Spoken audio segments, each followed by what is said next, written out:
Sa mga nanay ng ating buhay, naroon din ang di mabilang na pagmamahal at inspirasyon. Si nanay, isang mapagmahal na ina, ay nagbibigay inspirasyon sa atin araw-araw.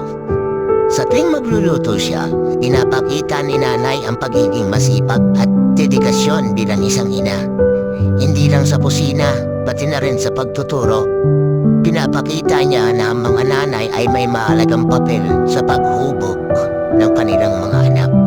May mga pagkakataon na napapagod din si nanay, pero pag nakikita niya tayong mga anak niya, pinapakita niya ang kanyang tunay na lakas. Ang pagmamahal ng isang ina ay walang kapantay, at ito ay nagbibigay ng inspirasyon sa atin na maging mas mabuting tao.